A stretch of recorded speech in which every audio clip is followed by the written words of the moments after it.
आलमी इक़्तिसादी फ़ोरम के managing director और चीफ टेक्नोलॉजी अफसर स्टीफन मर्गनथालर ने डावोस में गुफ्तगू करते हुए कहा कि हम चीन में मस्नूई ज़हानत को मुख्तलिफ शोबों में हकीकी मसाइल के हल के लिए इस्तेमाल करने का फ़ाल और मुतहर्रिक रुझान देख रहे हैं,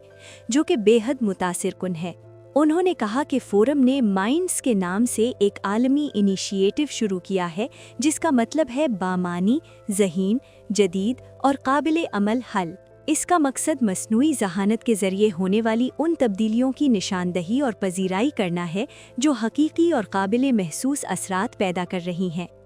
आलमी इक़्तिसादी फ़ोरम के सालाना इजलास के दौरान जारी होने वाली एक नई रिपोर्ट में बताया गया है कि गुज़श्ता बरस पहली खेप के आगाज़ के बाद अब चीन मस्नूई ज़हानत के तस्लीम शुदा मंसूबों में से तकरीबन निस्फ की नुमाइंदगी कर रहा है। मेरा ख्याल है कि ये मस्नूई ज़हानत के अमली इस्तेमाल में मजबूत सरमायाकारी और चीन के इकोसिस्टम में इस मुतहर्रिक अमल का अक्कास है, जिसके तहत मुख्तलिफ शोबों में हकीकी मसाइल हल किए जा रहे हैं।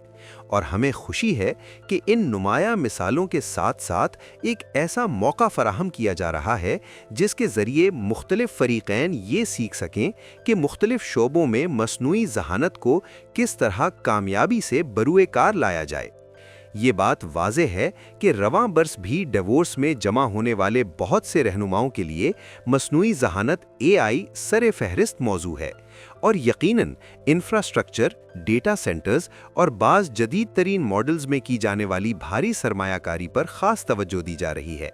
ताहम तवील मुद्दती तरक्की के लिए असल अहम सवाल ये है कि मस्नूई ज़हानत की इन सलाहियतों को मईशत के मुख्तलिफ शोबों में किस तरह मौसर तरीके से नाफिज किया जाए और उनके ज़रिए बड़े पैमाने पर पैदावारी फ़वाइद हासिल किए जाएं।